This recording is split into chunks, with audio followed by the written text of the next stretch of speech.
World top rankings ఉన్న యూనివర్సిటీస్లో ఎలాంటి IELTS రాయకుండా ఫ్రీ ఎడ్యుకేషన్ అండ్ స్కాలర్షిప్ అందుకోవాలంటే కాంటాక్ట్ విదేశ్ కన్సల్ట్స్. నమస్తే, వెల్కమ్ టు ఐ డ్రీమ్. నేను మహేశ్వరి. యాక్టివ్ లైఫ్ స్టైల్ అంటే ఏంటి, దీనివల్ల మనకు ఎలాంటి ఉపయోగాలు ఉంటాయి, వీటి గురించి తెలియజేయడానికి మనతో పాటు ఉన్నారు ప్రముఖ న్యూట్రిషనిస్ట్ సురేష్ గారు. వారితో మాట్లాడి తెలుసుకుందాం. నమస్తే సార్. నమస్తే madam. Sir, active life style అంటూ ఉంటారు, అంటే ఏంటి సార్? బేసిక్గా ఏంటిదంటే మన రోజువారీ దినచర్యలు ఏవైతే ఉన్నాయో దీన్ని మనము సక్రమంగా చేసుకోవడం అన్నమాట. అంటే పొద్దున్న లేస్తున్నామా, తింటున్నామా, ఆఫీస్కి వెళ్తున్నామా, పడుకుంటున్నామా అన్నది కాదు కాన్సెప్ట్. ఏమవుతుందంటే అందరూ ఇప్పుడు సెడెంటరీ లైఫ్ స్టైల్లో ఉన్నారు. అంటే సెడెంటరీ లైఫ్ స్టైల్ అంటే ఒకప్పుడు మనం చూసుకుంటే మనం యూజ్ చేసే కమ్యూనికేషన్, టెలిఫోన్స్ కానివ్వండి, ఆర్ఎల్స్ టెలివిజన్స్, ఎంటర్టైన్మెంట్ ఛానల్స్ కానీ ఇటువంటివి చూసుకుంటే మనము మూవ్ అవుతూ ఉండి వాటిని అడ్జస్ట్ చేస్తూ ఉండేవాళ్ళం అనమాట. అంటే లైక్ ఛానల్ మార్చాలన్నా, లేదు ఎవరితో మాట్లాడాలంటే ఫోన్ దగ్గరికి వెళ్ళి చేయడం, ఇట్లాంటివి ఉండేది.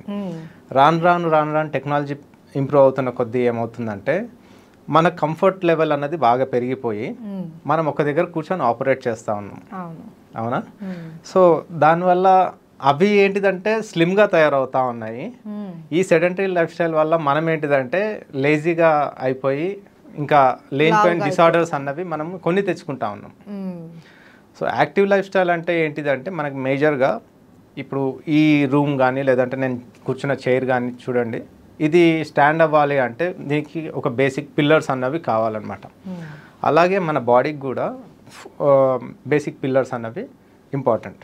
అవి ఏంటిది అంటే కనుక మనం చూసుకుంటే ఒక వాటర్ కానివ్వండి, లేదంటే మనం తీసుకున్న డైట్, ఎవ్రీడే చేసే ఎక్సర్సైజెస్, అండ్ ఫైనల్గా వచ్చేటప్పటికి మన స్లీప్. ఇవి ప్రాపర్గా ఉన్నాయనుకోండి, డెఫినెట్గా మనం ఆలోచించే విధానం ఏదైతే ఉంటుందో అది చాలా సక్రమంగా ఉంటుంది.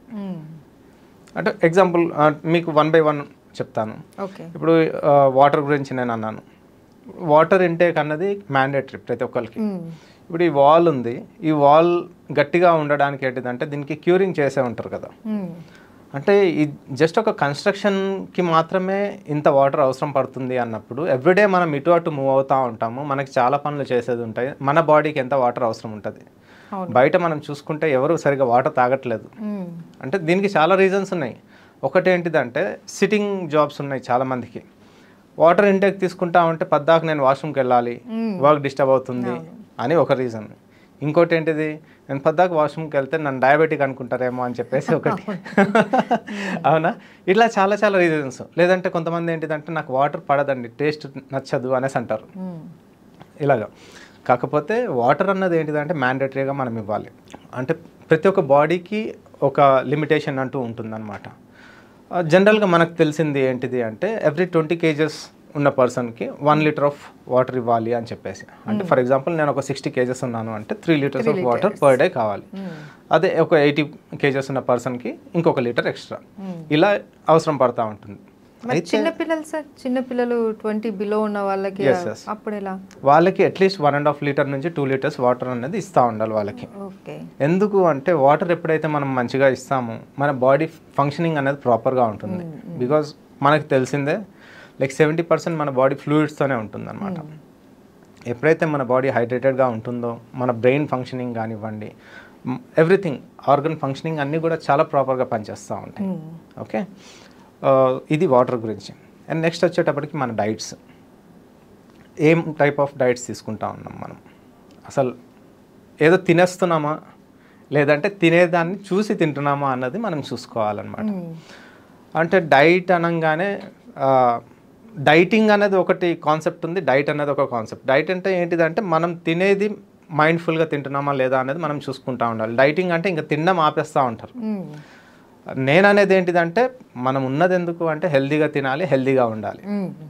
సో మనం తినే మీల్ ప్లేట్ ఏదైతే ఉందో అది ఫుల్ ఫ్లెడ్జ్డ్గా ఉందా లేదా అన్నది మనం చూసుకుంటూ ఉండాలి.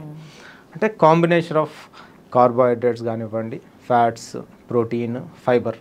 అంటే మనకి జనరల్గా తెలిసిన ఫార్ములా ఎలా ఉంటుంది అంటే కనుక ఒక ప్లేట్ మీల్ ఉంది అంటే దాంట్లో 40% కార్బోహైడ్రేట్స్ మనకు కావాలి. ఎందుకు? మనకి ఎనర్జీ గురించి, మన బాడీకి ఎనర్జీ కావాలి కాబట్టి. అట్లానే ప్రోటీన్ ఏదైతే ఉందో ప్రోటీన్ 30% కావాలి.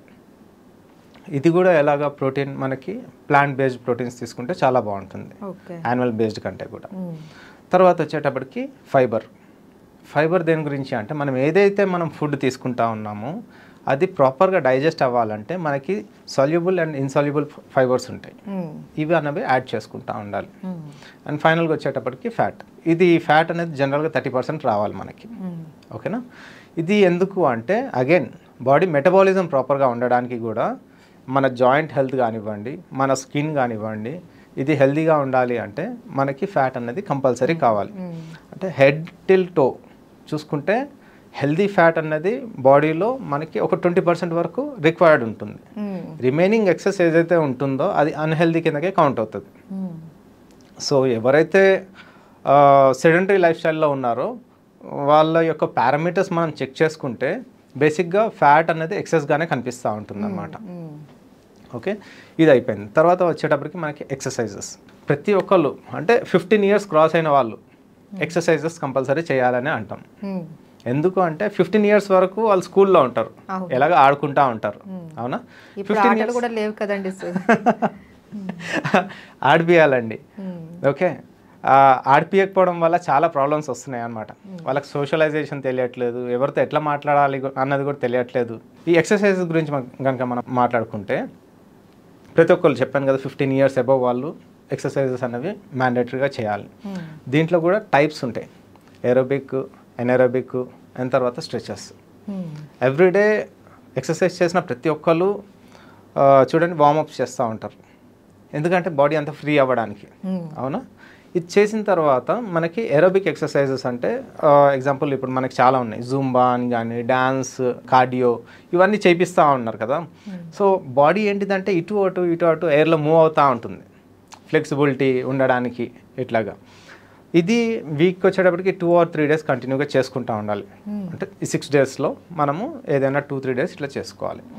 అలాగే ఎనరోబిక్ ఎక్సర్సైజెస్, ఇది దేని గురించి అంటే మన బాడీ యొక్క మజిల్ గెయిన్ చేయడానికి, స్ట్రెంగ్త్ గెయిన్ చేయడానికి కోర్ ఎక్సర్సైజెస్ కూడా ఉంటాయి. అంటే ఒక ప్లేస్లో ఉండి మనం చేయడం అనమాట, కూర్చొని కానీ, నించొని కానీ, లేదంటే పడుకొని కానీ ఎక్సర్సైజెస్ ఏవైతే చేస్తారో ఎనరోబిక్ ఎక్సర్సైజెస్ కిందకి వస్తాయి. అండ్ ఫైనల్గా ఈ ఎక్సర్సైజెస్ అన్నీ చేసిన తర్వాత మళ్ళీ మనకి ఏంటిది అంటే కనుక స్ట్రెచెస్ ఉంటాయి అనమాట. అంటే కూల్ డౌన్ స్ట్రెచెస్ అనేసి అంటారు. అది బ్లడ్ సర్క్యులేషన్ ఇంప్రూవ్ చేయడానికి. ఓకే, సో ఇలాగా ఇవన్నీ మనం చేసుకుంటూ ఉండాలన్నమాట ఎవ్రీడే షెడ్యూల్లో. దీని తర్వాత మెయిన్ థింగ్ వచ్చేటప్పటికి మన స్లీప్, ఎన్ని గంటలు మనం పడుకుంటున్నాం. కొంతమందిని చూస్తూ ఉంటే ఏంటిదంటే వాళ్ళకి నిద్ర కూడా సరిగ్గా ఉండట్లేదు. అంటే వాళ్ళ కమిట్మెంట్స్ అలా ఉన్నాయి, వర్క్ కమిట్మెంట్స్, నైట్ షిఫ్ట్స్ ఉంటున్నాయి, సెమీ నైట్ షిఫ్ట్స్ ఉంటున్నాయి. కొంతమంది డే షిఫ్ట్స్లో ఉంటారు, బట్ ఎప్పుడో రాత్రి 12:30, 1కి ఇలా పడుకుంటారు. అంటే వర్క్ అయిపోతుంది 6 o'clockకి, బట్ పడుకునేటప్పటికి 12-1 ఇట్లా అయిపోతుంది.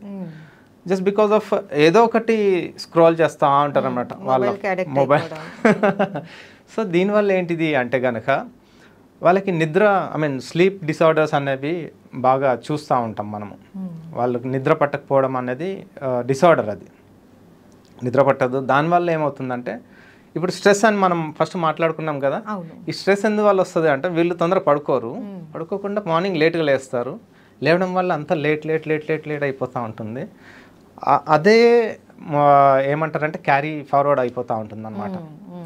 సో ఎప్పుడైతే మనము పడుకోవడానికి అట్లీస్ట్ ఒక 2 hours ముందు మన గ్యాడ్జెట్స్ ఇవన్నీ కూడా పక్కన పెట్టేసి, మన మొబైల్స్ కానీ, ఈవెన్ ఎంటర్టైన్మెంట్ టీవీస్ కానీ పక్కన పెట్టేసి స్క్రీన్ టైం తగ్గించుకొని పడుకోగలిగితే కనుక అందరికీ ప్రశాంతంగా నిద్ర పడుతుంది. పడుకున్న వితిన్ 10 minutesలో నిద్ర వచ్చేస్తుంది, పడుకుంటారు. మళ్ళీ మార్నింగ్ ఎర్లీగా లేసి ఈ యాక్టివిటీస్ అన్నీ చేసుకుంటూ ఉంటే హెల్తీగా ఉంటారు. దీన్ని యాక్టివ్ లైఫ్ స్టైల్ అంటారు. అయితే ఇలా ఉండడం వల్ల బెనిఫిట్ ఏంటిది అంటే కనుక డిసార్డర్స్ చాలా చూస్తూ ఉన్నాం మనం ప్రతి ఒక్కరికి.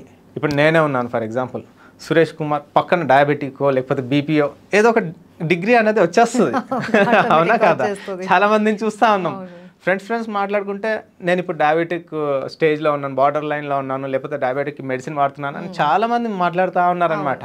కామన్ అయిపోయింది. BP, thyroid, sugar, bad cholesterol అంట, డిప్రెషన్ అంట, ఈవెన్ పిల్లలు కూడా ఇవన్నీ చెప్తా ఉన్నారనమాట. సో ఇవన్నీ రాకుండా ఉండాలి అన్న, ఒకవేళ వచ్చినా వీటిని కరెక్షన్స్ చేసుకోవాలనుకున్నా కూడా ఇటువంటి యాక్టివ్ లైఫ్ స్టైల్లో ఉండాలనేసి నేను చెప్తున్నాను. సో ఇలాంటి యాక్టివ్ లైఫ్ స్టైల్ ఉంటే వీటిని మనం తగ్గించుకోవచ్చు లేదా కంట్రోల్ అయినా పెట్టుకోవచ్చు. కంట్రోల్లో పెట్టుకోవచ్చు అండ్ మ్యాక్సిమం అయినంత వరకు తగ్గించుకోవడానికి కూడా స్కోప్ ఉంది. Thank you so much sir. Active life అంటే ఏంటి, దానివల్ల వచ్చే బెనిఫిట్స్ ఏంటి అని మాకు చాలా క్లియర్గా తెలియజేశారు. Thank you madam.